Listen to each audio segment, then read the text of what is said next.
Devocionais a Bíblia toda em um ano. Hoje, Ezequiel, capítulos 40 a 42.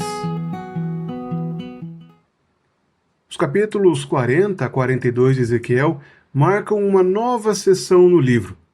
Após as fortes mensagens de juízo e as grandes promessas de restauração que vimos nos capítulos anteriores, Ezequiel recebe agora uma visão extraordinária, uma visão do templo do Senhor.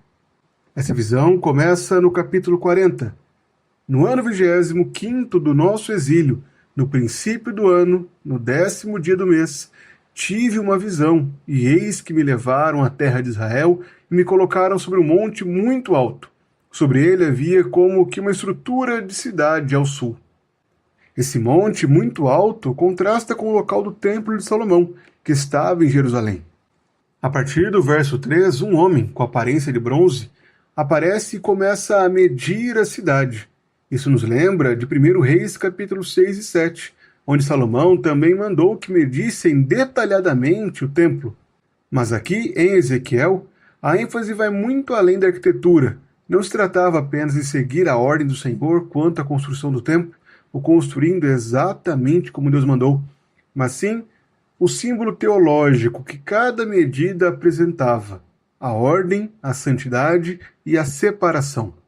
Em Ezequiel 40, vemos medidas exatas das portas, dos átrios, das câmaras e das paredes. 3 portas principais são descritas nos versos 6, 20 e 24, cada uma voltada para uma direção: o leste, o norte e o sul. No capítulo 41, o profeta entra no templo e também detalha que esse homem mediu o seu comprimento e deu 10 metros, mediu a sua largura e deu 10 metros, e também declarou que este é o Santo dos Santos. As medidas aqui apresentadas, de 10 metros de largura e de comprimento, são exatamente as mesmas que foram declaradas a Salomão, conforme 1 Reis capítulo 6, ou seja, há uma continuidade. O capítulo 41 também descreve detalhes como as colunas, o altar de madeira e imagens de querubins e palmeiras nas paredes. Já em Ezequiel, capítulo 42, o foco muda para as câmaras dos sacerdotes. O verso 13 resume bem seu propósito. São câmaras santas, em que os sacerdotes que se aproximam do Senhor comerão as coisas santíssimas. Nelas também depositarão coisas santíssimas, isto é, as ofertas de cereais e as ofertas pelo pecado e pela culpa, porque o lugar é santo. Nas descrições que lemos em Ezequiel, há uma preocupação clara entre separar aquilo que é santo daquilo que é comum.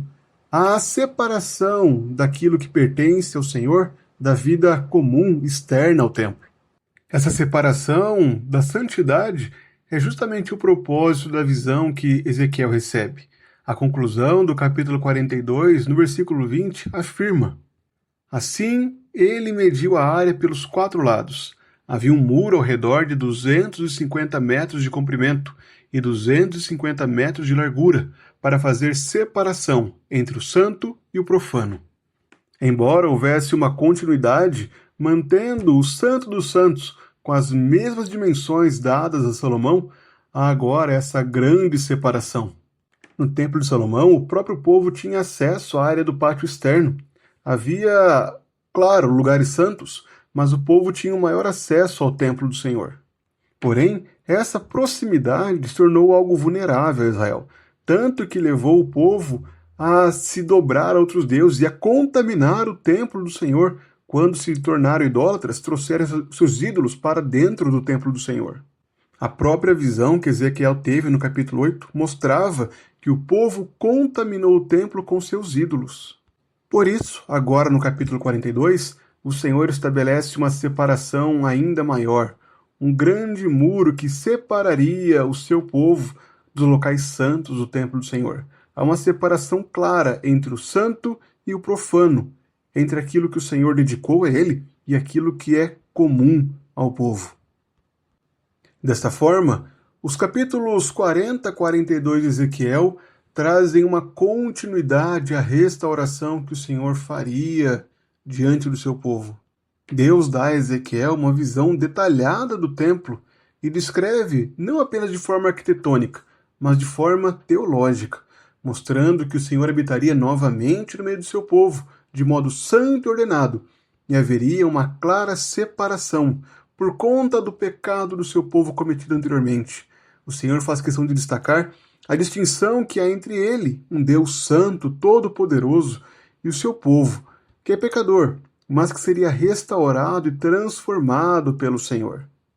O templo serviria como um símbolo da restauração da comunhão que foi rompida pelo pecado, pela idolatria do povo de Deus. Esses textos lançam luz a Cristo. Ele é o verdadeiro templo, onde a presença de Deus habita plenamente. Ele é o tabernáculo de Deus que se fez presente entre nós, e vimos a sua glória, a glória do unigênito do Pai. A visão do templo ideal aponta para a perfeição da comunhão que só é cumprida em Cristo. Somente por meio de Cristo nós podemos desfrutar da comunhão com Deus. Já não há mais um véu que nos separa do Senhor, pois Cristo, na sua obra redentora, o rasgou e nos deu livre acesso a Deus.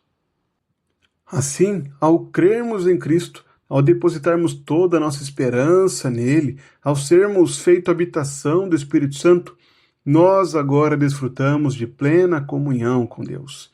E isso é muito relevante diante dos vários desafios que enfrentamos nesse mundo. Essa é justamente a lembrança que o autor aos Hebreus nos dá. Tendo, pois, Jesus, o Filho de Deus, como grande sumo sacerdote que adentrou os céus, conservemos firmes a nossa confissão, porque não temos sumo sacerdote que não possa se compadecer de nossas fraquezas. Pelo contrário, ele foi tentado em todas as coisas, à nossa semelhança, mas sem pecado. Portanto, aproximemo-nos do trono da graça com confiança, a fim de recebermos misericórdia e encontrarmos graça para ajuda em momento oportuno. Sempre que precisarmos, podemos buscar ao Senhor. Devemos fazer isso em oração. Ore ao Senhor nos tempos difíceis. Dependa do Senhor e reconheça a graça que há em Cristo e toda essa graça que é concedida ao nos voltarmos a Deus através do nosso sumo sacerdote, daquele que restaurou nossa comunhão com o Pai.